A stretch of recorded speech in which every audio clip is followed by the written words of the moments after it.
Bem, amigos do Bola Presa, estamos de volta com mais um Film Room. Não é podcast hoje, não. Hoje é nosso Film Room, nossa sessão de jogos antigos. É isso, a gente tem uma sessão de jogos clássicos que nós comentamos em tempo real para os nossos assinantes, porque a gente é o Bola Presa, a gente é um blog, o bolapresa.com.br, e os nossos assinantes, quem permite que o Bola Presa continue existindo, tem um Film Room, que é uma análise sobre jogos antigos a cada bimestre, e a gente resolveu aqui, como em caráter excepcional, abrir um Film Room para todo mundo que quiser acompanhar o que a gente faz por aqui, nesse momento de quarentena, para você ter entretenimento no calor do seu lar. Isso. Então, se você gostar, pode considerar assinar o Bola Presa, vai lá no PicPay, que a cada 2 meses a gente intercala um clube do livro, onde a gente analisa alguma obra cultural que tem a ver com basquete, e um Film Room, a gente pega jogos antigos para assistir. Hoje a gente vai assistir Sixers e Raptors dos playoffs de 2001, é o jogo 2 da semifinal do leste. Então vamos lá? Vamos assistir? Divirtam-se. Vamos acompanhar Allen Iverson enfrentando Vince Carter no auge dos dois. Boa, vamos lá. Boa, começou o jogo. E cesta do Raptors. Não deu nem tempo de acontecer nada. Bom, esse é o jogo 2 da série. O Sixers acabou em primeiro essa temporada na Conferência Leste. Tinha mando de quadra e perdeu o jogo 1 na Filadélfia. Então esse é um jogo que os Sixers precisavam vencer de qualquer maneira. Isso significava muito Allen Iverson. A gente viu já a primeira bola que ele arremessou. Ele fazia trocentos pontos todos os jogos. E eles iam precisar dele mais do que nunca, porque era um jogo de... Imagina perder os 2 primeiros jogos da série e depois ir para Toronto. Seria impensável. Mas a gente já viu a tônica de como os dois times funcionam nas 2 primeiras posses de bola. Um foi um arremesso contestado do Iverson e outro foi uma infiltração muito forçada do Carter. E agora, de novo, a infiltração. E toco de Dikembe Mutombo. Os dois times tinham uma formação parecida no sentido... Olha a porra louca que virou o jogo. Não era assim basquete nessa época. Não era essa correria desenfreada, mas às vezes acontecia. E o Iverson do arremesso de meia distância era bem comum. O motivo pelo qual essa correria está acontecendo, né, no confronto entre esses dois times, é que são times que nesse momento têm uma identidade bastante defensiva e com ataques que dependem única e exclusivamente de um jogador. Então, quando eles têm oportunidade de forçar um contra-ataque, porque a defesa deu certo, eles aproveitam isso o mais rápido possível, né? E esse é o Charles Oakley, que fez história no Knicks, já bem no fim da carreira, mas ainda importante para esse time. Era uma época onde os times usavam 2 grandalhões ainda no garrafão, então eles tinham o Anthony Davis, tinham o Charles Oakley, e no perímetro eles tinham o Vince Carter, que fazia... Nossa, se eu não me engano, o Raptors tinha só o Carter e mais o Anthony Davis com média de mais de 10 pontos por jogo. Isso, são times com ataques bem desequilibrados. O ataque do Raptors é muito focado no Carter. E o Carter arremessava mais de 5 bolas de 3 pontos por partida e acertava 40%. Então a gente está falando de números em tentativas em aproveitamento que são muito modernos. Não era comum para a época. E enterrada do Vince Carter. Essa aí sempre aconteceu, continua acontecendo ainda em 2020. Mas hoje, quando acontece em 2020, todo mundo dá risada. Todo mundo acha muito engraçado. Antes era só mais um dia. Mas era roubo de bola. E em épocas de placares tão baixos, durante os 6 jogos dessa série, só 3 vezes um dos times passou de 100 pontos. Então eram placares baixos, jogos lentos, qualquer oportunidade de contra-ataque. E bela jogada. Esse camisa 9 do Sixers, que a gente viu passando a bola, ele tem um estilo de arremesso parecido com o do Iguodala. Fisicamente ele parece Iguodala. Ele tá no Sixers com a camisa 9, mas é o George Lynch. O Iguodala não tava na NBA. Não confunda com o Iguodala. Ele ia entrar na NBA 3 anos depois. Mas a gente tem as escalações dos 2 times aí, não tem? Temos. O Sixers nessa temporada tá vendo o Mutombo hesitando em contestar esse arremesso. O Mutombo chegou no meio da temporada em uma troca que envolveu o Phil Ratliff, que era pivô como ele, estilo bem parecido com o do Mutombo, mas menos consagrado, e o Tony Kukoc. Tony Kukoc, que foi campeão com o Bulls do Michael Jordan. Os 2 foram trocados pelo Dikembe Mutombo, que logo virou titular, ao lado do Eric Snow, que era o armador, Allen Iverson, que está aí metendo mais 2 pontinhos, o George Lynch e o O Tyrone Hill. Tyrone Hill, que tá aí esse camisa 40 que dobrou a marcação lá na defesa. E por sua vez o Raptors está jogando com o Carter, com o Antonio Davis no garrafão, o Alvin Williams, o Chris Childs e o Charles Oakley. Então era, como a gente falou, 2 grandões no garrafão para os dois lados, né? É uma época Tyrone Hill e Mutombo, Antonio Davis, Charles Oakley. É uma época de garrafões muito pesados e sem muita importância para espaçamento. Então você não quer grandões que arremessem de fora para ter mais espaço para infiltração. E sabe uma coisa engraçada? Olha os arremessos que hoje seriam execrados. Ele deu um step back, mas não foi de 3. Foi no limite. Foi tipo um arremesso muito difícil para valer 2. A gente tem que pensar que a marcação dessa época só permite dobra quando o jogador tem a bola. Então podem ver como a defesa do Raptors e a defesa dos Sixers estão muito focadas em poder dobrar no Iverson e no Carter quando elas têm essa oportunidade. Porque não é sempre que você pode fazer. Essa não foi a primeira temporada que podia? Essa Dá uma pesquisada aí, quando liberaram. Eu não lembro se foi depois dessa temporada ou logo antes dela. Uma coisa interessante do Raptors ter só o Carter e o Antonio Davis com mais de 10 pontos por jogo, o Carter com quase 30, é que mesmo assim eles eram um dos melhores ataques da temporada. Acho que era o 5º ou 6º melhor ataque da temporada em pontos por posse de bola. E mais uma jogadinha para arremessos de meia distância de Allen Iverson, que meteu mais um. E legal ver essa dobra de marcação dos Sixers lá no campo de ataque deles. Tentar diminuir um pouco, ainda mais o ritmo do Raptors. A defesa por zona vai ser permitida na NBA na temporada seguinte. Então foi 2001, mas entre a temporada 2001... Isso, é 2001, 2002. Perfeito. Então esse é o último ano onde a defesa por zona é proibida. Então a gente vai ver marcação individual no Carter e no Iverson e dobra sempre que eles têm a bola. Nessa época era bem comum, não eram só esses 2 times. Segunda vez que eles fazem essa jogada que tá todo mundo muito preocupado com o Iverson saindo dos bloqueios e eles encontram o passe para alguém que fez o bloqueio. O ataque do Sixers é particularmente focado no Allen Iverson. A gente viu que ele faz 40% dos pontos do time. Então eles dependem quase exclusivamente dele. Mas isso não quer dizer que o time não saiba usar os espaços que esse tipo de monopólio no ataque cria para os outros jogadores, né? Então existem jogadas eventuais. É que a gente tem que pensar que os outros jogadores dos Sixers vão fazer cestas muito fáceis, enquanto o Iverson tem carta branca para dar todos os arremessos difíceis e criar tudo na unha, né? Em geral, as jogadas dos Sixers passam pelo Iverson ou são para o Iverson e tem alguma variação que envolve outros jogadores. É até desconfortável ver eles no ataque, parece que eles não estão tão acostumados. E, bom, como a gente falou, essa é a segunda rodada dos playoffs no leste. O Sixers acabou em primeiro, o Raptors acabou em quarto. Não foi uma temporada perfeita do Sixers, acho que foram 56 vitórias, mas foi o bastante para ser líder no leste. E foi a temporada mágica do Allen Iverson, a temporada que marcou a carreira dele inteira. A maioria dos lances que a gente vê até hoje aconteceram nesse ano. E foi a temporada que ele ganhou o prêmio de MVP, né? Foi o MVP da temporada, foi o MVP do All-Star Game, que é considerado um dos melhores All-Star Games da história. Foi uma virada no quarto período do leste sobre o oeste, com uma atuação incrível do Iverson e do Stephon Marbury. Então, ele era o principal nome nas notícias, entre os torcedores, nos primórdios dos fóruns da internet. Essa jogada que a gente está vendo agora, que vai acabar com o arremesso do Iverson, essa movimentação que o Iverson fez, até hoje, ela é chamada por times da NBA como Iverson Cut. Que incrível. Porque era uma jogada tão usada por esses Sixers que virou característico do Iverson.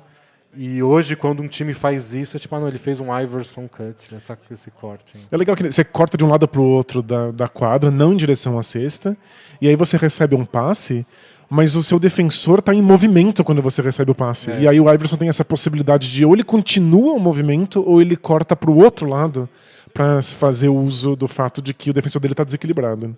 E hoje em dia, se você assistir um jogo do Portland Trail Blazers, você tem 50 desses por posse de bola. A diferença é que hoje em dia esses arremessos acabam quase sempre com infiltrações ou bolas de 3 pontos. E a gente viu o Iverson acabar num arremesso contestado de meia distância. Pro Iverson geralmente era pensando na meia distância. A gente viu mais 2 pontos do Carter. Então o Iverson foi o nome daquela temporada em todos os sentidos. Foi o ano onde o impacto cultural que tanto se fala quando falam do Iverson se consolidou. Porque era aquele impacto dele ter... Olha a ponte aérea pro cara. Tudo que ele fazia fora de quadra, o jeito dele se vestir, tudo se potencializou pelos resultados em quadra. Era ele sendo protagonista também nas cestas. Então, nas vitórias, nos jogos na televisão. É um ano onde não se falava de outra coisa. Tem um texto que eu fiz sobre essa temporada, que está lá no blog. Eu vou colocar no link da descrição do vídeo também.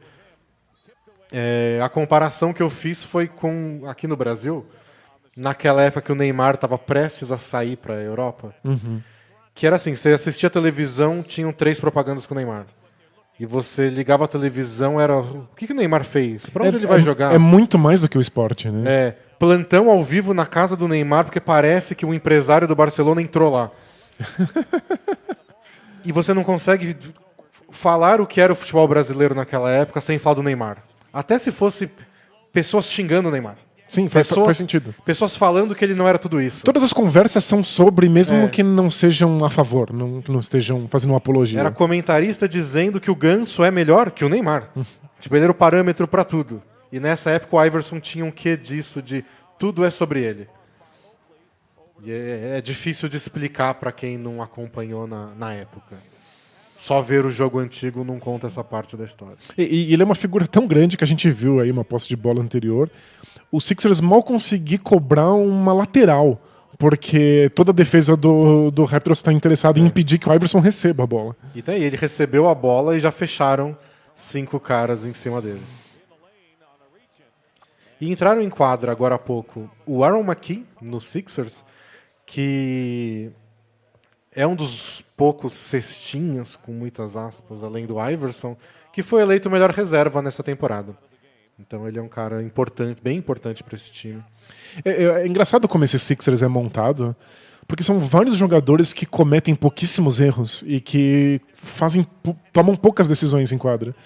O Eric Snow, que é o pivô titular desse time, ele é famoso por ser a mente do técnico em quadra. Ele não cria muito, mas ele nunca comete erros, ele sabe exatamente qual é a movimentação que está sendo. Ele é o cara que vai passar pro colocada. Iverson depois que ele fizer o corte dele. E o McKie também tem essa capacidade. É um jogador que erra pouco, ele tinha um pouco mais de arremesso, então ele acabava pontuando um pouco mais, mas também é um jogador que participa pouco com decisões bem pontuais. Nossa, essa bola do Iverson. Não é aleatório fazer uma comparação do Iverson com o James Harden, não só porque ele é o motor principal do ataque e faz mais de 30 pontos por partida, mas porque ele ataca a cesta e sofre muito contato e ele dá um jeito de finalizar. Né? E ele batia 10 lances livres por jogo, que é um número digno de... E esse camisa 30 que fez a falta no Iverson? Del Curry, papai Curry. Olha só. É o pai do Steph e do Seth Curry. Tá aí revoltado, que ele não fez nada, não encostou. Mas o que a gente tem que levar em consideração, e o motivo pelo qual o Iverson era tão impressionante e tinha um impacto cultural tão grande, é que olha quão menor e mais fraco ele é do que o James Harden. É muito mais difícil para ele conseguir esse tipo de infiltração. Ele batia 10 lances livres por jogo com 1,80 m de altura e magricela para os padrões NBA. E ó, é a segunda vez que a gente vê, pelo menos nesse jogo, os Sixers fazendo dobra de marcação na quadra de ataque. Eles estão pressionando a saída de bola do Raptors para tentar impedir a bola de chegar rapidamente no Carter. E tá aí o Carter no contra-ataque, que é o que eles querem impedir. E de novo um arremesso longo de 2 pontos. E o Raptors é um time, acho que até vale a pena olhar depois no box score. O Raptors é um time até bem mais disposto a arremessar de 3 pontos do que o Sixers. Mas mesmo assim não é muito. O Sixers, se eu não me engano, eles dão o quê? Meia dúzia de arremesso de 3 nesse jogo, não é? Vou conferir aqui. O Sixers deu 7 arremessos de 3 pontos nessa partida, sendo que 3 deles foram do Allen Iverson. É impressionante. Enquanto o Raptors deu 21 arremessos de 3 pontos. E com um excelente aproveitamento. Eles acertaram 9 bolas, né? Tipo, quase 43% de aproveitamento, o que é um número bem desejável hoje em dia, inclusive. É isso, é a melhor temporada da carreira do Carter arremessando de 3 e com altíssimo volume, não era uma coisa comum. Então, é uma melhor temporada da carreira do Carter, ponto, né? Era o terceiro ano dele na NBA só, ele tinha 24 anos de idade, ele jogou muito bem o ano todo, essa série ele foi espetacular, ele teve jogos de 50 pontos, igual esse do Iverson, que a gente está vendo, quase ganhou a série, o jogo 7 é histórico, porque foi o dia da formatura do Vince Carter na faculdade, então ia ter a cerimônia, tudo, e ele queria ir, porque ele se ralou, ele fez aula no off-season para conseguir se formar. Muito fofo. Não queria abrir mão, foi na formatura de manhã, pegou um avião, foi para Filadélfia para o jogo 7 e teve o arremesso da vitória no último segundo. Com o Raptors perdendo por 1 ponto e ele errou. E desde então, para ser bem sincero, a carreira meio que desgringolou. Ele sofreu com muitas lesões a partir dessa temporada e nunca mais foi o mesmo. Continua sendo muito bom, teve bons anos no Nets. Nossa, esse arremesso do Iverson dando um passo para trás. Mas nunca o Carter jogou tanto em quantidade e em qualidade como nessa temporada. Ele nunca levou sozinho um time tão longe, né? Mas a gente está acostumado a ver hoje ataques bem individualizados, a gente citou o Harden, mas o jeito que o Sixers faz é... A bola não fica na mão do Iverson o tempo inteiro. Igual fica na mão do LeBron, igual fica na mão do próprio Harden, igual ficava do Westbrook no Oklahoma. Parece um time normal, só que o Iverson arremessa todas as bolas. Acho que 35% das posses de bola tem que passar pelo Iverson. E quando a gente compara com números atuais, isso era o Westbrook no Thunder que não soltava a bola por nada. É o LeBron que controla cada pequeno detalhe do jogo. E não é o que a gente vê nesses Sixers. Não é que eles pegam a bola, jogam na mão do Iverson e todo mundo abre. Ele decide, né? Não, ele pega a bola aí num contra-ataque. Como é que ele fazia essas bandejas? No meio de dois marcadores. 6 vezes o tamanho dele. Esse é o Lenny Wilkins, o técnico do Raptors. Um dos técnicos com mais vitórias na história da NBA. Impressionante. E aí padrão da época também de receber a bola de costas para cesta, mesmo jogadores de perímetro. E aí o Iverson foi lá fazer a dobra e aí o Raptors aproveitou disso para conseguir um arremesso livre. E o Iverson, que era muito pequeno e muito fraquinho, ele era explorado defensivamente, mas ele tinha 2,5 roubos de bolas por partida nessa temporada, então ele conseguia compensar o tamanho dele sendo ultra agressivo e pressionando a bola o tempo inteiro, interceptando linha de passe. Ele tentava ser agressivo, especialmente sem a bola. Então ele às vezes deixava o homem que ele devia marcar livre para ser o cara que vai na dobra de marcação. Porque ele é obviamente muito mais rápido que todo mundo. Para né? interceptar a linha de passe, igual você falou. Então era o jeito que ele tentava ter um impacto defensivo no jogo. O Iverson recebendo de novo a bola e pegando o defensor dele em movimento para conseguir criar algum espaço. Gente, ele é um contorcionista. E uma coisa que é importante notar, e acho que vocês estão percebendo assistindo esse jogo, que é o quanto era plasticamente bonito, por mais vago que seja o termo, ver o Iverson se mexer em quadra. Isso tinha muito poder em fazer o Iverson ser a estrela da NBA na época. Tinha algumas coisas a mais que a gente pode extrapolar a questão do basquete, que era essa cultura hip-hop que ele tem da cabeça aos pés e que poucos anos depois ia dominar a cultura pop em geral no mundo inteiro. Ia dominar por completo a música, por exemplo, de vários estilos diferentes. Então, era ele sendo o legalzão da vez um pouco antes do mundo perceber. Nossa, que arremesso de 3 pontos absolutamente forçado na cara do Carter. Mas de um jeito puramente de basquete, é tipo o jeito que ele bate bola, o jeito que ele arremessa é só muito legal. E o fato dele ser baixinho igual a gente e pro pessoal nos Estados Unidos, especialmente das camadas mais pobres, ele parece a gente em todos os sentidos. Não é um cara que nasceu na periferia igual a gente, porém tem 2,30 de altura. Não, ele é um cara mais normal impossível. Só que com um talento extraordinário. Então ele tinha apelo para diversas camadas.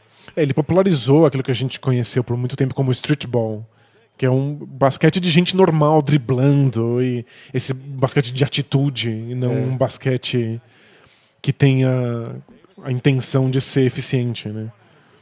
E aí o Del Curry errou um lance livre. Seus filhos fariam. E é curioso que do outro lado da quadra a gente também tem um jogador que teve um impacto cultural muito grande. Porque o Carter parece mais sobre-humano. Né? Porque Ele parece... Ele dá enterradas absurdas, mas a gente tá vendo um jogo dele, já fez uma enterrada espetacular, mas a gente tá vendo como o jogo dele é muito mais do que isso. Ele dá arremessos longos de 2 pontos, ele tem um arremesso consistente, nessa temporada ele tem um aproveitamento de 3 muito alto. Ele é um jogador muito mais completo do que a maior parte das pessoas se dava conta. Excelente passe. Não daria pra ele fazer quase 30 pontos por jogo, igual fazia só com enterrada. Nessa Seria temporada absurdo, ele ia tomar mais faltas. Então ele tinha realmente mais talentos, que aliás foi o que ele conseguiu manter e desenvolver. Nossa, mais um arremesso. Pra estar nativo até agora, em 2020. Que é o arremesso de longa distância. O Carter foi perdendo o poder físico e as lesões não deixaram mais ele ser tão dominante, mas ele sempre foi um jogador valioso, porque ele conseguia fazer muito mais, ele se tornou uma presença muito importante de vestiários. Então, times como o Hawks querem o Carter no elenco, porque ele tem alguma coisa a acrescentar. E dá pra ver, olha, quão pressionada é a defesa dos Sixers.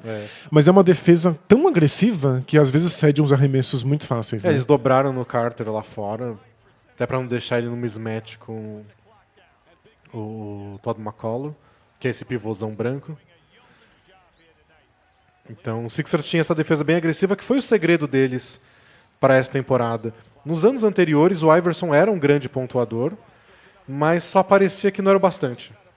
E toda vez que eles tentaram colocar um bom parceiro do lado do Iverson, não deu tão certo. Então, quando ele chegou no Sixers, quem estava lá era o Jerry Stackhouse, que fazia 30 pontos por jogo durante boa parte do começo da carreira dele. É um jogador que em estilo era muito parecido com o Carter, inclusive. Só que quando, no segundo ano do Iverson, o Stackhouse começou a arremessar menos, participar menos do ataque, ficar meio insatisfeito, eles trocaram. O Larry Hughes não deu certo. Eles tentaram vários nomes em volta do Iverson para tentar, precisamos ter 2 estrelas. Só que eventualmente o Iverson meio que apagava a outra, porque era tudo ele, tudo ele, tudo ele. E nesse ano eles tomaram o caminho inverso, que é 4 jogadores especialistas em defesa, e cuja função ofensiva era fazer corta-luz pro Iverson.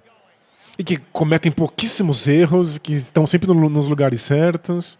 E aí o papel do técnico do Larry Brown, que tá aí, ó, obrigado, corte na transmissão, foi, e mais uma cesta do Iverson, foi fazer, vocês vão trabalhar para esse cara. E não era o cara mais fácil. Não, inclusive não, era um cara fácil de trabalhar pro Larry Brown, que teve vários atritos, né? Que delícia esse cara.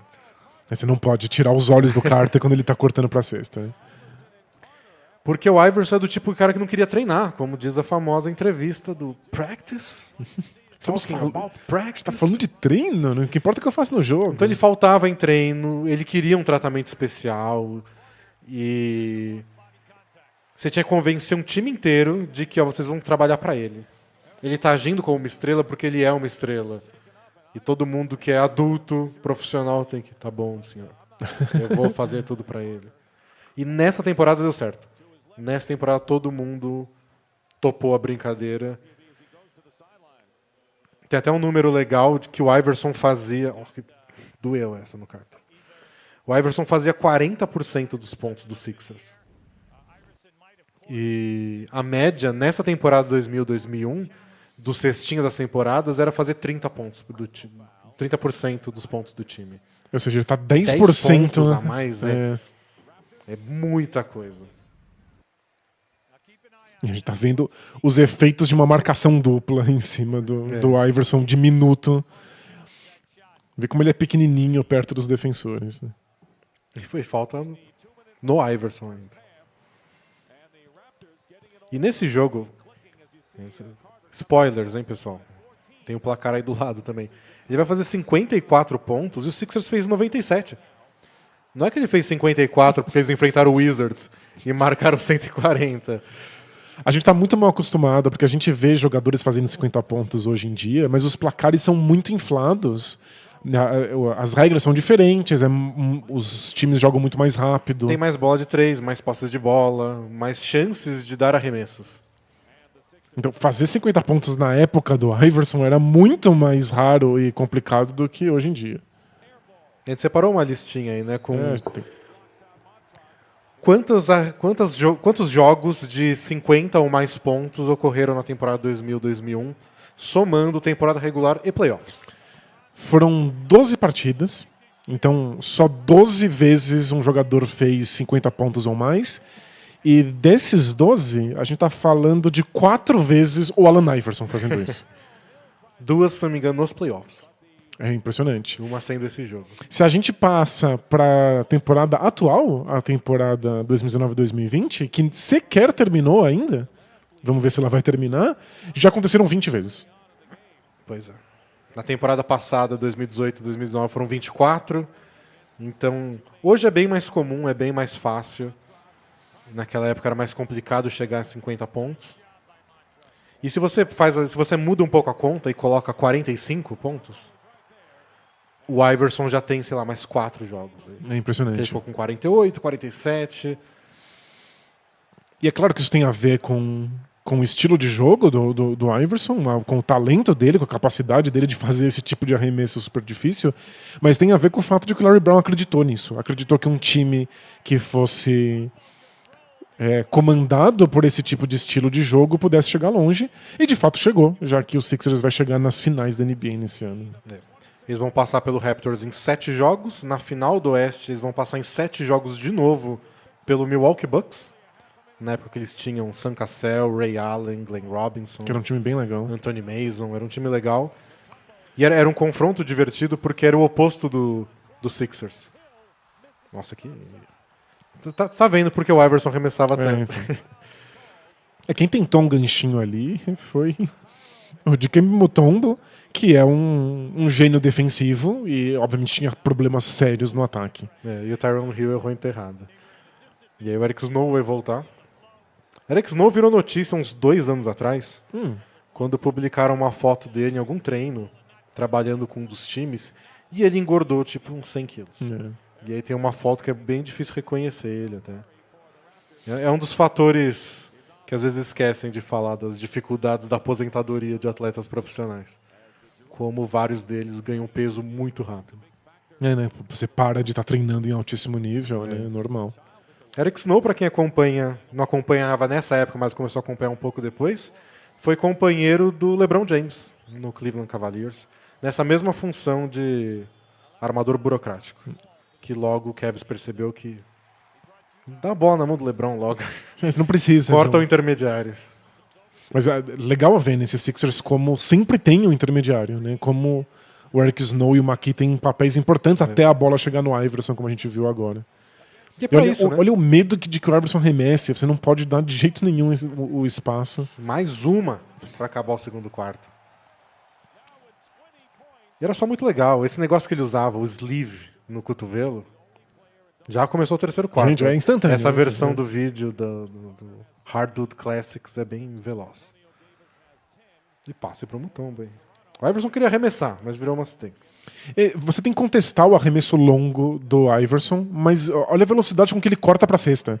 Então os defensores estão o tempo inteiro em desespero. Então esse sleeve que o Iverson usa no braço, esse troço branco aí, todo mundo queria usar. Ele começou a usar por causa de uma lesão, acho que no cotovelo. Depois continuou só porque parecia muito legal. O cabelinho com as trancinhas, os cornrows, todo mundo queria também. Ele era patrocinado pela Reebok e os tênis da Reebok vendiam um absurdo por causa do Iverson. Dá um pouco de aflição assistir o jogo, porque o Iverson fez um corte pelo fundo da quadra em direção à cesta e recebeu um passe. Já tinha umas 6 mãos ali para tentar desviar a bola dele. É angustiante ver esse jogo em geral, né? Porque... Belo passe. Demorou 6 dias também para arremessar. Mas é porque a gente se condicionou nos últimos anos, assim. Não é nem que a gente Sempre achou há isso, 20 anos, assim. Mas nos últimos anos a gente se condicionou a julgar que tais arremessos são bons, tais são ruins. E nessa época muitos eram ruins, especialmente em times com esse estilo de jogo, tipo do Sixers e do Raptors. Que eles queriam criar oportunidades para o Carter e para o Iverson de meia distância. Era bola de segurança. É engraçado, a gente mudou simplesmente os nossos critérios de avaliação. Foi só o que aconteceu. Em 2001, um bom arremesso é um arremesso em que você criou algum espaço. Pode ser com um drible, com um corte seco. Pode ser que você dê um passo para trás na frente do seu defensor. Isso é considerado um bom arremesso. Hoje em dia, nós medimos arremessos bons pela taxa de aproveitamento deles, em porcentagem. A gente faz análises matemáticas. E a gente sabe que esses arremessos de mano a mano que pareciam ótimos, porque o Iverson tem um pouquinho de espaço... Nesse jogo todos são ótimos. Né? Eles não são bons se você erra ele mais do que você acerta. Então a gente julga diferente. Correr pro ataque, parar na linha de 3 pontos e arremessar era uma coisa impensável nessa época, porque parecia um arremesso apressado. Hoje a gente sabe que eles têm uma taxa de altíssimo aproveitamento. Então eles são arremessos desejáveis. Quase. Confiaram demais na impulsão do Iverson. Que tem bola de 3 no contra-ataque. Que é uma coisa que esse Raptors fazia muito à frente do seu tempo. O Iverson tem mais impulsão do que parece quando você olha pra cara dele. Especialmente nas primeiras temporadas do Iverson, ele enterrava... Você consegue achar umas compilações de enterrada do Iverson aí. Mas uma ponte aérea daquela em velocidade... Aí só se fosse o Vince Carter mesmo. Tipo, até quando o Sixers faz um pick and roll, parece bem tradicional, o resultado do pick and roll é um passe pro Iverson que vem de um corte e faz o arremesso. Mas dá pra ver quão legal a reação do Sixers é um arremesso errado do Iverson. Você vê que como a defesa do Raptors estava totalmente focada ali na cabeça do garrafão, na linha de lance livre para parar o Iverson, sobrou alguém para pegar o rebote ofensivo. E é por isso que é tão importante para os Sixers ter jogadores altos de garrafão. Tanto é que o time trocou pelo Mutombo nessa temporada, né? O objetivo era esse e marcar o Shaquille O'Neal no final. O que também não fez tanta diferença. Apanhou do jeito que o Phil Ratliff apanharia.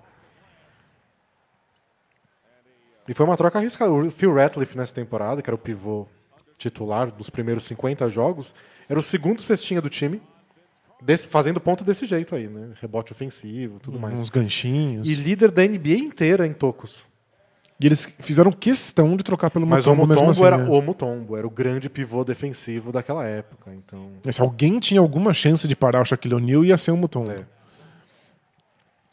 Foi uma aposta válida, mas... Sim, é uma aposta ia parar o Shaquille O'Neal. Uma aposta que, sabendo do futuro, não valia a pena ser feita. Né? E olha como o Iverson arremessa de todos os lugares. Literalmente, não tem nem sequer um lado preferido. Não tem um padrão. Ele acertou 12 dos 19 arremessos, e são todos arremessos difíceis. Eu fiquei bem na dúvida de pegar esse jogo pro Film Room, por um motivo que a gente até já discutiu em podcast, que é não trazer uma exceção. Trazer um jogo um pouco mais normal pra gente poder analisar o time. A gente quer contar a história de uma época, a gente não conta uma história de um momento pelas exceções. Né? Só que eu achei que, embora esse jogo tenha um pouco de exceção, porque o Iverson acertou mais arremessos que o de costume, foi um jogo bem padrão. O Iverson fez tudo o que ele sempre faz. É que dessa vez caíram mais bolas, né? Mas ele dançando na frente do defensor. Ele fazia, que belo passe. Ele fazia 30 pontos por jogo desse jeito. Talvez arremessavam um pouquinho menos e com um pouquinho menos de aproveitamento. Mas o padrão é esse, você entende como esse Sixers jogava por esse jogo. Não é os 81 pontos do Kobe. Isso que é uma coisa à parte. Uma coisa muito fora da curva, né?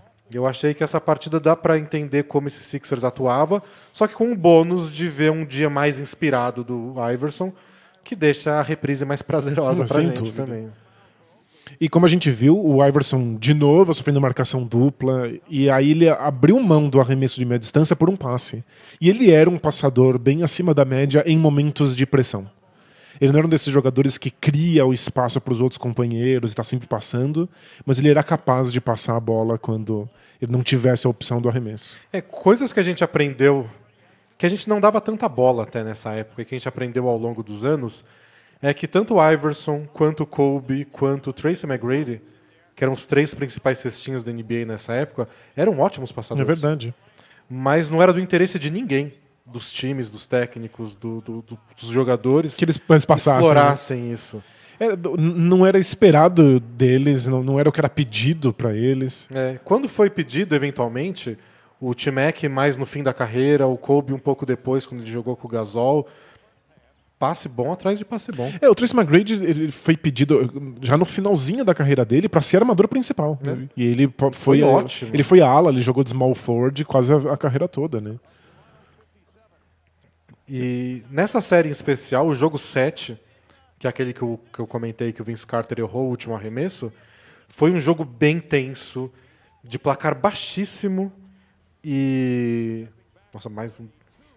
essa eu queria que caísse. Um arremesso super contestado. Foi difícil para todo mundo. Nenhum jogador teve aproveitamento bom e o Raptors fez uma defesa muito forte no Iverson de dobrar o tempo inteiro.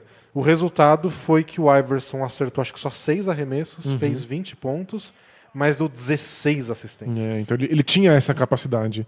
Um jogador que sofre tanta pressão defensiva não consegue jogar em alto nível sem ser um bom passador. Né?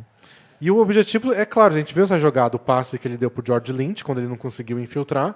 Só que o George Lynch não vai acertar muitos arremessos ao longo de uma partida. Então, foi um pouco de sorte também o Sixers conseguir... O Iverson conseguir tantas assistências no jogo 7, porque os companheiros deles não eram de aproveitar tanto essas oportunidades. Eles tiveram que acertar pelo menos algumas. E sabe o que é impressionante que eu estava pensando agora nas últimas 2 posses do Iverson? É que ele não é um desses jogadores que quando recebe a bola, olha para a quadra, vê o que vai acontecer e aí depois toma uma decisão. Ele já recebe a bola e já está em movimento, ele já está driblando, ele já está cortando. Ele parece que o tempo inteiro jogando em altíssima intensidade. E acho que isso faz parte da paixão por ele. Né? Pois é, mas imagina o custo físico que isso não tem para um jogador como ele. Ele já sofre muitas pancadas porque infiltra muito. Ele já é muito menor e mais fraco. Ele ainda está o tempo inteiro jogando sem parar de se mexer, né? Mas eu acho que a única chance dele, por causa do tamanho, ele não pode se dar o luxo de receber a bola, parar. Porque aí chega um cara de 2 metros na frente dele... Ele só fica parado quando ele está sem a bola. Se ele recebe a bola em movimento, ele tem a parte da velocidade, da agilidade para compensar. Que agonia, Sixers! O Mutombo simplesmente não conseguiu segurar um passe. É um time muito limitado ofensivamente. Né? Foi uma posse de bola que o Iverson não encostou na bola. Foi horripilante. Que agonia. O Raptors tem mais opções, mas também não é muito melhor. O Raptors tem muito mais oportunidades de dar esses passes para dentro do garrafão. E, como a gente viu, a bola de dentro do garrafão pode sair de novo para alguns arremessos mais livres. O Sixers nunca dá arremessos livres, né? É impressionante. É super contestado as coisas. Tirando um erro ou outro do Raptors. Quantas vezes o Iverson recebe? Agora ele parou. Precisou do corta-luz. Boa infiltração do Eric Snow. E o jogo apertadíssimo ainda. Lembrando que a gente comentou no comecinho da transmissão, o Raptors venceu o jogo 1 na Filadélfia, acho que por 3 pontos de diferença, foi uma partida bem apertada. Então o risco do Sixers perder os 2 primeiros jogos em casa e ir para Toronto com uma desvantagem gigante. Você viu, o Iverson subiu muito alto para o rebote no meio dos próprios jogadores, só para ele poder correr já para o ataque e dar esse arremesso contestado de meia distância. Quando o Iverson infiltra muitas vezes seguidas e não consegue cavar falta, fica mais... Será que você devia continuar fazendo isso? Mas no longo prazo ele conseguia cavar bastante falta. É difícil, mas a gente precisa fazer esse exercício de desligar o olhar atual para assistir um jogo desse período. Hoje em dia... Meu Deus. Impressionante. Hoje em dia, se o Iverson desse 3 infiltrações dessa e são contestadas, a bola não dá nem aro, a gente fala, nunca mais tente. Estatisticamente, você não deveria estar fazendo isso mais. Nessa época, não. A gente confiava realmente no poder da estrela. Então, deu errado essas últimas 3, tenta mais 3. Ele tem essa liberdade. Quer dizer, se fosse um olhar bem atual, a gente ia olhar as últimas 100 infiltrações dele e saber se vale a pena continuar fazendo ou não. A gente analisar números de altíssima escala.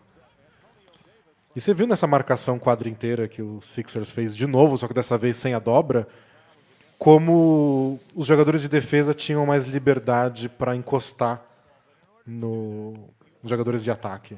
Dá pra diminuir muito mais os espaços, né? Foi só em 2004 que a NBA tirou a regra do hand check, que é a chance de você ficar encostando no jogador de ataque sem que marquem falta. Você não pode puxar, você não pode botar as duas mãos, mas você pode botar uma mão como se você estivesse apoiando. Só que na velocidade do jogo, como é que o juiz vai diferenciar um apoiar de um empurrãozinho? Empurrãozinho. Tanto que é bem comum que armadores, a gente vai ver o Eric Snow fazendo, vocês já viram várias vezes, o Chris Childs, o Alvin Williams, levando a bola para o ataque e virando de costas. Para impedir que eles sejam tocados na frente e interfira no bater bola, né? Enquanto eles esperam a jogada acontecer... Nossa, belo passe do Iverson. Enquanto eles esperam a jogada acontecer, os corta-luzes rolarem, estão de costas protegendo a bola. Então, e o jogo de costas para cesta, fora do garrafão, acaba sendo importante por conta disso. Já de lado, de costas, esperando acontecer. Eles esperam o corta-luz de costas. Tem muita gente que acha que hoje em dia as defesas são piores do que eram nessa época. E a gente tem que contextualizar. As regras são diferentes. Os defensores têm um trabalho mais complexo em limitar jogadores individualmente, porque não podem tocar. Mas, em compensação, os times têm muito mais repertório para usar defesas por zona, ocupar melhor os espaços. Era muito difícil, não era impossível, mas era mais difícil você ser criativo nessa época com tantas limitações. Exato. E você tinha a liberdade de compensar essas limitações com mais físico. Isso. Então o jogo ficava mais pesado. É diferente. As defesas hoje exigem que você tenha uma visão mais geral, mais coletiva, e quais são os espaços ocupados na quadra. Enquanto no anos 2000 e antes, você pode jogar defesas individualmente, por quão físico, forte um jogador é, quanto ele atrapalha o adversário. Esse gancho do Mutombo não tá nos melhores dias. Não sei se repararam, mas o Mutombo amantegou as mãos antes de ir pra quadra, né? Ele não consegue segurar a bola, nem nos rebotes ofensivos, nem com os passes para ele.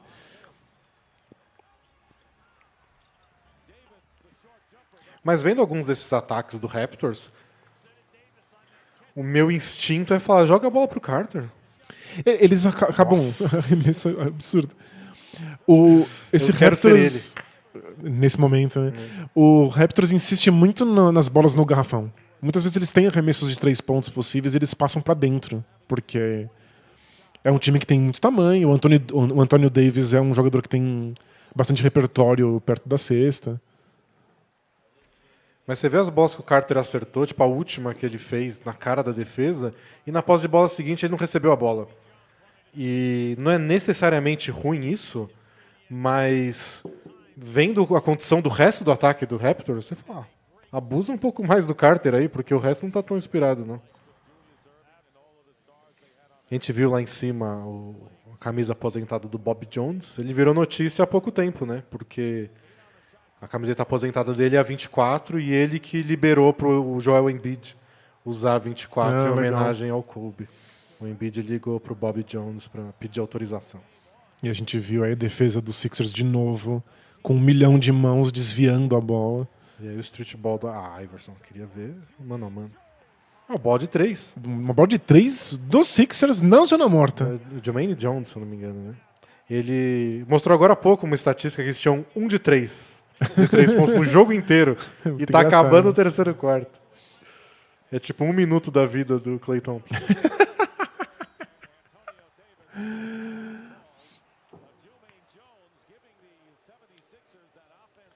E para quem acha que as bolas de 3 pontos não permitem que se trabalhe mais a bola, que se dê arremessos mais elaborados, dá para ver como esses times tentam trabalhar a bola e acabam gerando arremessos que têm muito menos espaço do que teria se ele só tivesse arremessado de 3 e pronto. Eles não têm necessariamente uma relação direta. Né? Trabalhar a bola não é equivalente a gerar arremessos livres. A gente viu o Sixers sem conseguir dar arremessos livres nunca, né? É uma coisa bem fácil de... Uma coisa que acontece muito no futebol, por exemplo, com posse de bola. Associar a posse de bola com estar jogando melhor, com estar criando chances de jogo. É como se todo time fosse o Barcelona. Né? E posse de bola quer dizer uma coisa, posse de bola. E aí a mesma coisa, trocar mais passes. Na mão do Spurs, Então, do final dessa década, significa arremessos muito livres. Na mão dos Sixers, não. mais uma do Iverson. Nossa, talvez esse tenha sido o arremesso mais difícil que ele acertou nesse jogo. Não tem o que fazer. Eles grudam nele, põem a mão na cara, mas... E o Sixers conseguiu criar uma vantagem com esses arremessos. É. E o Iverson dobrando a marcação no Carter para impedir que ele dê o arremesso que ele já tinha preparado. Já. E deu certo. Porque ele teve que passar a bola para alguém que não acertou o arremesso. Isso. E foi bonitinho ali. A moda dos anos 2000. É um fato pouco conhecido, mas nessa década todo mundo era daltônico. E o que você acha dessa quadra do Sixers com essa bolinha invadindo? Gente, é um design meio velho, assim, né? Tem uma coisa meio história em quadrinhos anos 90. Olha a marcação dupla tentando prender o Iverson na lateral e ele conseguiu ir parar dentro do garrafão para esse arremesso. Que dó, o Raptors quer tanto correr, né? E às vezes Eles não não consegue, deixam, né? porque o Sixers pressiona a saída. E aí, segurar a próxima posse de bola? Olha a quantidade de rebotes. Olha. Tipo, faz mais isso, brinca de Iverson, cara. Fica tocando a bola, não. Ele ainda brinca de Iverson mais longe do que o Iverson. Ele é É. muito mais alto, ele dá esses arremessos de 3 pontos com tranquilidade. Olha como o Iverson não passa muito tempo parado, né? Foi toco. Foi bonito, mas foi toco depois. E o papai Curry, de 3. Olha, uma bola de 3 em transição. Foi isso que o Curry aprendeu. Foi isso que o Stephen Curry aprendeu. Essa jogada aí moldou o filhote. É, Iverson tá complicado. A vantagem já era. Ele já voltou, não pode nem Voltou descansar. com 10 segundos de corte. Essa foi a qualidade de imagem mais bonita que eu achei de um jogo dessa época, então tinha que aproveitar. A gente tem que levar isso em consideração, né? As filmagens da época não eram as mais bonitas e bem A definidas. gente analisou para os assinantes um Pistons e Bulls de 97. E é assustador, né? Era É pra você estar assistindo o jogo no meio de uma nevasca. um quadro Monet, como você disse. Isso, é. NBA. Ali, ó, o Iverson saiu do corta-luz para receber e não tinha como o passe chegar, porque a defesa do Raptors estava preparada. A bola teve que ir pro lado oposto da quadra. Foi uma jogada bem Blazers também. Só que eles não têm uma column, eles têm Isso, só o né? Lillard. Se a bola não pode chegar no Lillard, uma McCollum recebe do outro lado, né? Não tá fácil a vida pro Carter também. O jogo tá bem pegado e os placares dos jogos, não só desse, mas do resto da série, mostram bem isso aqui. Pontuar foi difícil para todo mundo. Por causa da defesa, a defesa dos Sixers era bem boa, mas os dois ataques... E eu fiz um exercício profundo para tentar explicar para o nosso amigo internauta como esse Raptors teve um dos melhores ataques dessa temporada. Não tem uma resposta adequada. É difícil mesmo. O Carter era o cestinha do time, mas ele não tá no nível Iverson de quantidade de pontos. E o resto são jogadores de garrafão. O Anthony Davis faz 13, 14 pontos por partida. Não é nada muito absurdo. Você não explica com os jogadores, né? Mas mesmo vendo eles jogando, não parece nada... Tipo, mesmo que a defesa do Sixers seja boa e atrapalhe, não ser a melhor oportunidade para ver o Raptors jogar. Parece que é o quinto melhor ataque da temporada? É isso. Não parece. Parece um troço meio truncado. Uma das possibilidades para explicar é que não tinham grandes ataques nessa temporada. Eles têm uma época bem de baixa ofensiva na história da NBA. E eles têm esse jogo mais perímetro garrafão do que outras equipes tinham na época, né? Sim.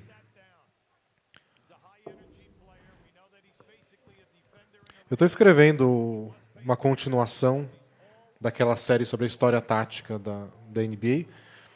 E aí eu comento do Boston Celtics da temporada seguinte, da 2001-2002.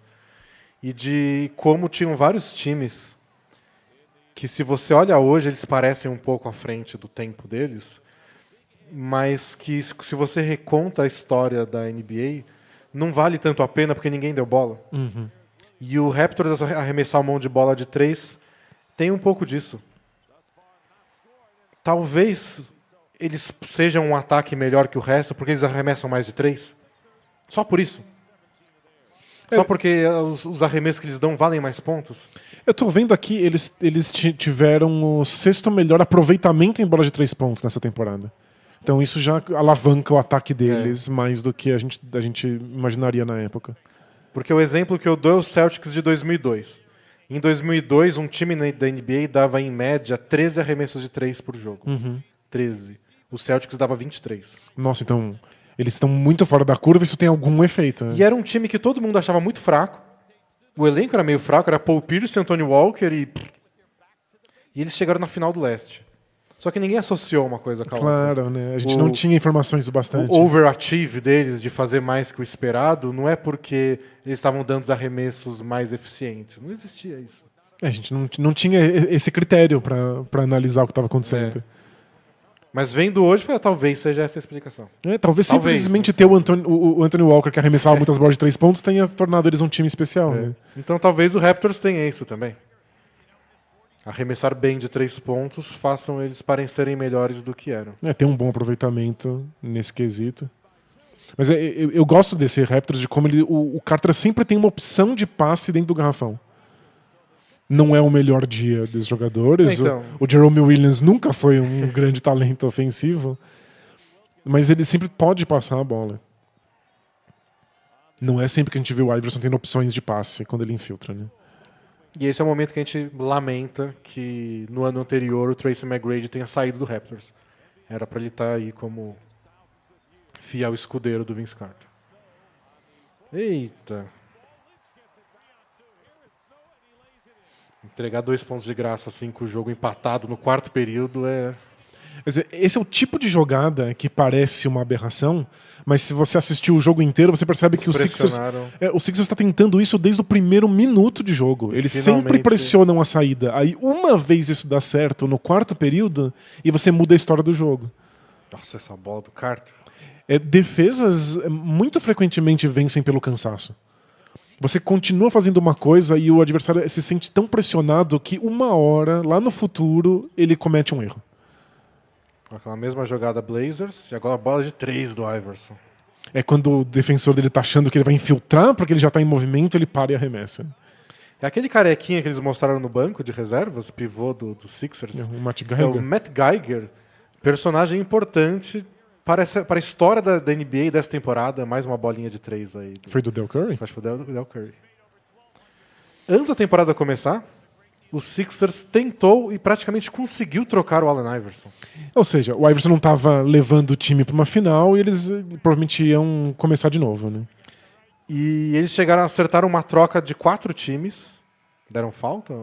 Deram falta. Dobra de marcação no meio da quadra. Em que o Iverson iria para o Detroit Pistons. Era uma troca grande, envolvia o Lakers, o Sixers ia receber o Glenn Rice e o Eddie Jones do Lakers, o Glenn Rice do Lakers, o Eddie Jones acho que do Hornets. Era uma confusão doida. Teria mudado completamente o cenário da NBA. Porém, o Matt Geiger tinha um trade kicker. Um trade kicker é quando um jogador tem direito a uma certa quantia de dinheiro proporcional ao seu salário, caso ele seja trocado. É para compensar o transtorno de você ter que mudar de cidade, né? E ele tinha esse trade kicker de 1,5 milhão. Nossa. 2 bolas de 3 seguidas pro Iverson. Isso, e não é o forte. E qualquer time poderia pagar esse 1,5 milhão, só tinha que receber. Não precisa nem ser o Sixers, não precisa ser o Lakers que ia receber ele. Eles só precisavam desse dinheiro. E ninguém quis pagar. E falaram, Matt Geiger, você topa fazer a troca, mesmo sem receber? Não, é meu direito. Então, a troca não aconteceu. Foi barrada. Nossa, olha a defesa dos Sixers em cima do Carter, que absurdo. Bola presa? Bola presa. Isso, marca registrada.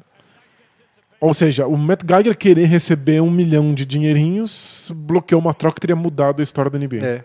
E aí forçou o Larry Brown, técnico, a pensar numa solução. Tipo, ele vai ficar aqui, o Iverson.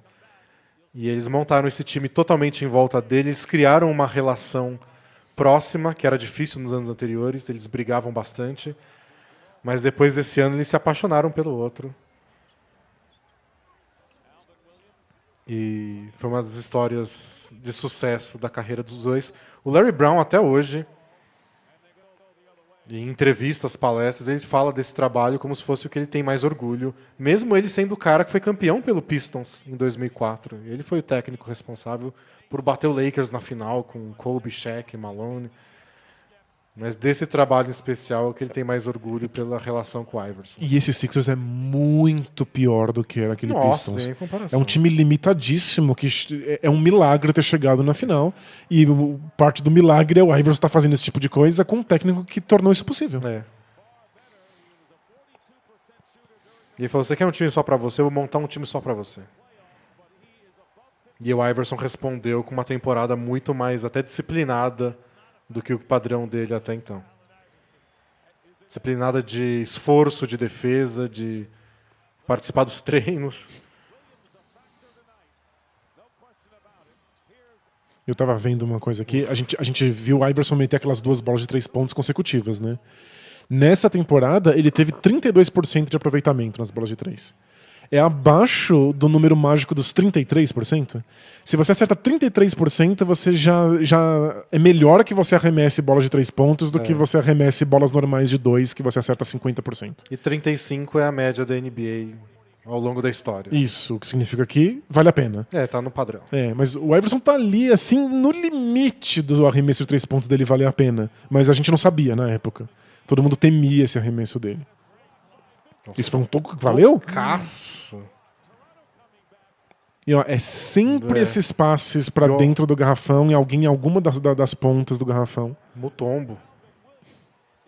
Mas não adiantou. Não adiantou. Mas 2 belos tocos em sequência. Pedido de tempo relâmpago, voltamos já com o jogo. E olha a defesa do Raptors dando sufoco também. Tá bem sufoco. Esse fim de jogo tá bem legal, né? O Raptors tá jogando um absurdo e mesmo assim o jogo tá muito apertado, né? O placar tá baixo do jeito que o Sixers quer, a defesa tá funcionando, mas não funcionando bastante. E o ataque tá muito dependente do Iverson, mas dando resultado. E agora o Vince Carter tava marcando o Iverson, colocando um pouco mais de tamanho na defesa. E o Iverson foi obrigado a dar um passe pro garrafão e aí já deu tudo errado. Não, ninguém nesse time pode receber. Qualquer jogador aí que receber a bola, ele tem que pegar e arremessar e vai ser um arremesso ruim. Ninguém cria nada, com exceção talvez do Aaron McKee em algumas situações. Ele tinha um pouco mais de possibilidades, né? Aliás, o Aaron McKee no fim da série ele vira até titular. No jogo 7 ele é titular no lugar do Eric Snow. Nossa, olha esse arremesso em movimento do Iverson. Mas pegaram o rebote ofensivo. Como o relógio de 24 estava acabando, tá no lucro.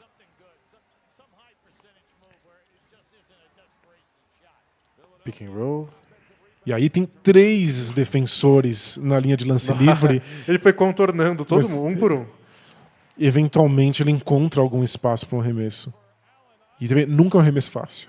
E ele não está procurando um ponto da quadra, né? Ele está procurando um espaço. Qualquer ponto, né? Onde ele estiver, ele arremessa. E hoje em dia é muito, muito comum você bloquear espaços específicos da quadra para impedir um arremessador. E com o Iverson não funciona. E como a gente viu aí no vídeo, o Iverson fez os últimos 10 pontos consecutivos dos Sixers. E a defesa continua amassando o Raptors o máximo possível. O Carter tá até triste, ó. A sobrancelha dele caiu.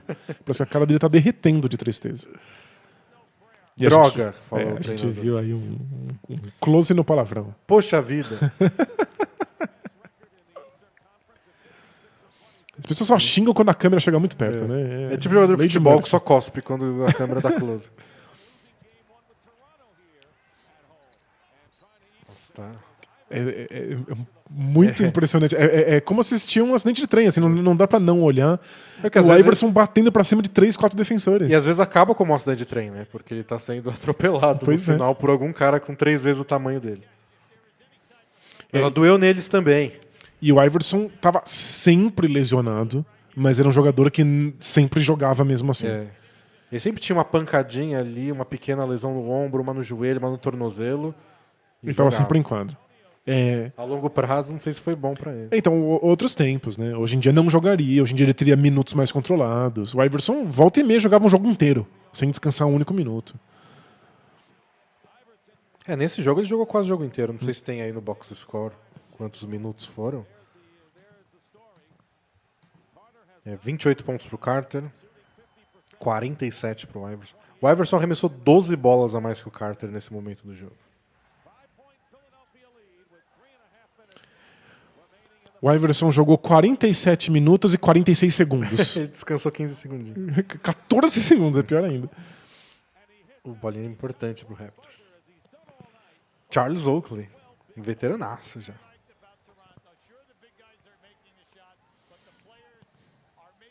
Ver que jogada eles fazem pro Iverson.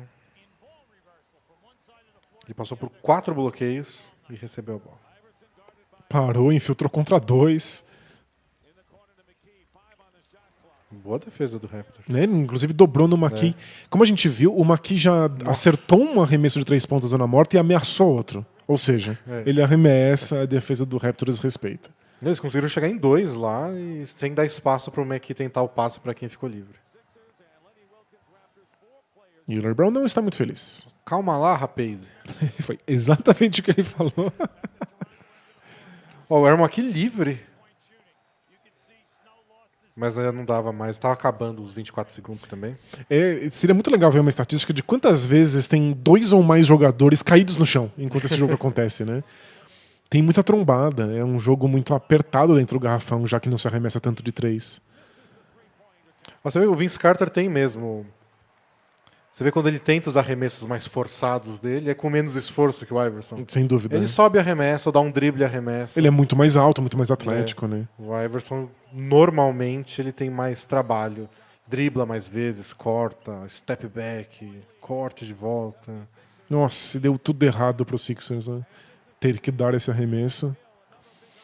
É um desses times em que um jogador arremessa tudo e o resto tá preocupado com rebote ofensivo.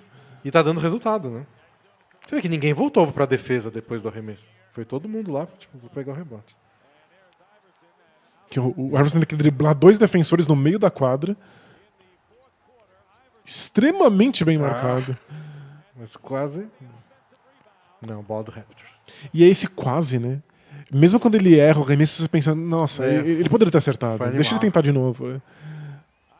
E o Vince Carter isolado de novo. Agora ele tá num modo mais hero ball. E o Maqui tá marcando ele. O Maqui vindo do banco, mas é o melhor defensor individual desse time. Carter faz essas bandejas aí. Ele conseguiu o espaço que ele queria. Não era a bandeja mais fácil, mas era uma bandeja pro nível dele fazível. E a torcida da Filadélfia de pé. Momento crucial pro time. A Iverson de novo, um mano a mano no meio da quadra. E agora virando de costas, contornando a defesa. Nossa, e a sexta e falta. E abraçou o Matt Geiger. E chapéus de balão. E essa é a mãe do Iverson ali com o cartazinho. Espero que role um replay. Como o Iverson vira de costas no meio da jogada para poder contornar o defensor. E não consegue muito espaço, não. A defesa faz... Acho que é o Alvin Williams, né? É um bom trabalho. Nossa, foi bem contestado.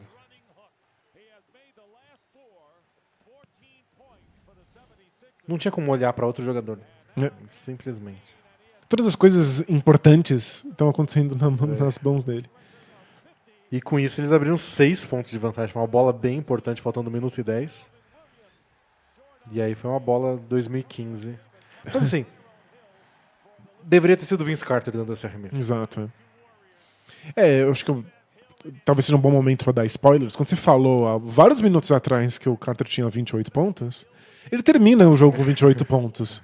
Ele nem acertou aquelas bolas que ele tentou no final, nem recebeu tantos passes para poder finalizar. Então é o momento mais crítico para o Raptors, que eles precisam cortar diminuir essa vantagem, e o Carter não vai conseguir pontuar. O Carter vai ter outros grandes jogos nessa série, incluindo um que ele passa de 50 pontos. Mas ele conseguiu uma bola de 3 importantíssima aí agora. E agora, pressão quadra inteira. Vamos ver se E o não é, Iverson não é curioso. descansa. Não é o Iverson, né? Não. Você não coloca a bola, você confia inteiramente no Eric Snow para fazer esse trabalho. Eles rodam algumas jogadas para pegar uns corta-luzes e abrir espaço. Uau. E meter mais 2. E quando você consegue acertar algumas infiltrações, você abre para você essa oportunidade de pausar no meio para dar um arremesso à distância. E o Iverson adora esse arremesso ali da linha de lances livres, né? Del Curry errou o rebote do Iverson, faltando 28 segundos. Aí tá bem encaminhado. Ele fez tudo nesse quarto período. É, absolutamente tudo. Ele fez aquela sequência de pontos, aí a dobra nele e o Eric Snow controla o que está acontecendo. Fizeram a falta na hora do passe. Essa é a característica mãozinha no ouvido. Grita mais alto, galera.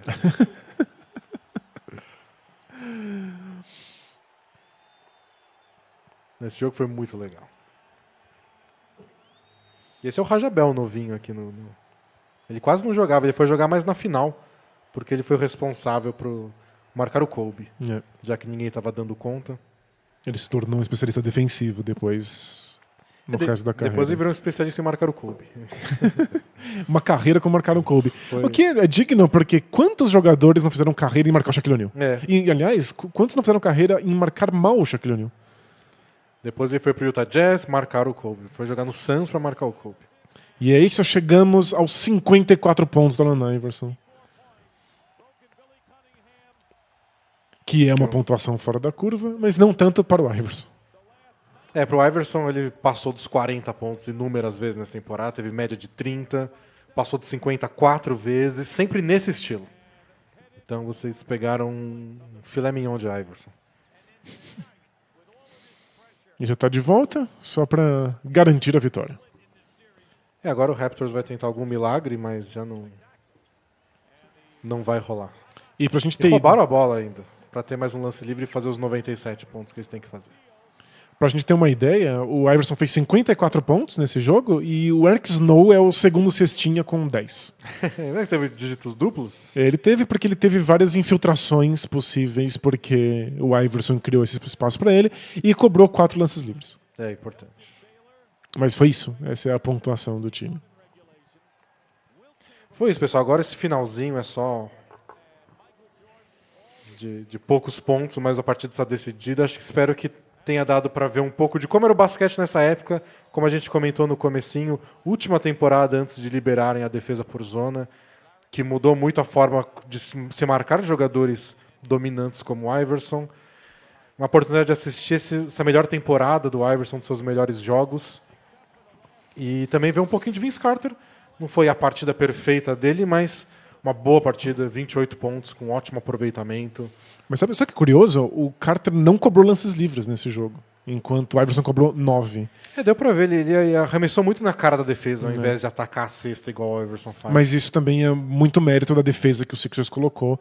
E aí também dá pra contar uma história dessa época de como se imaginava que defesas eram suficientes pra ganhar títulos e que bastava um jogador que fosse um motor ofensivo e que ia ficar tudo bem. Vários times funcionavam desse jeito. E não era o ideal, claro que a maioria tentava achar um segundo nome, mas como era difícil, montavam times desse jeito. É. A gente falou do Tracy McGrady mais cedo, o Orlando Magic dele era assim. A ideia era ter o Grant Hill junto? Era. O Grant Hill estava machucado o tempo inteiro. Então tinha McGrady e uma defesa forte. Né? Vários jogadores para tentar pegar rebote e tudo mais. Aí uma bolinha do Raptors para fazer 92 pontos e aí vai acabar a partida. Uma pressão só para fazer susto. E aí, De jogo. Aponta o centro do campo. muito legal, acho que dá pra entender como era o basquete da época, como o Iverson era um jogador muito impactante e até como o Carter era um jogador com muito potencial, ele era muito novo nesse momento. É uma pena que ele nunca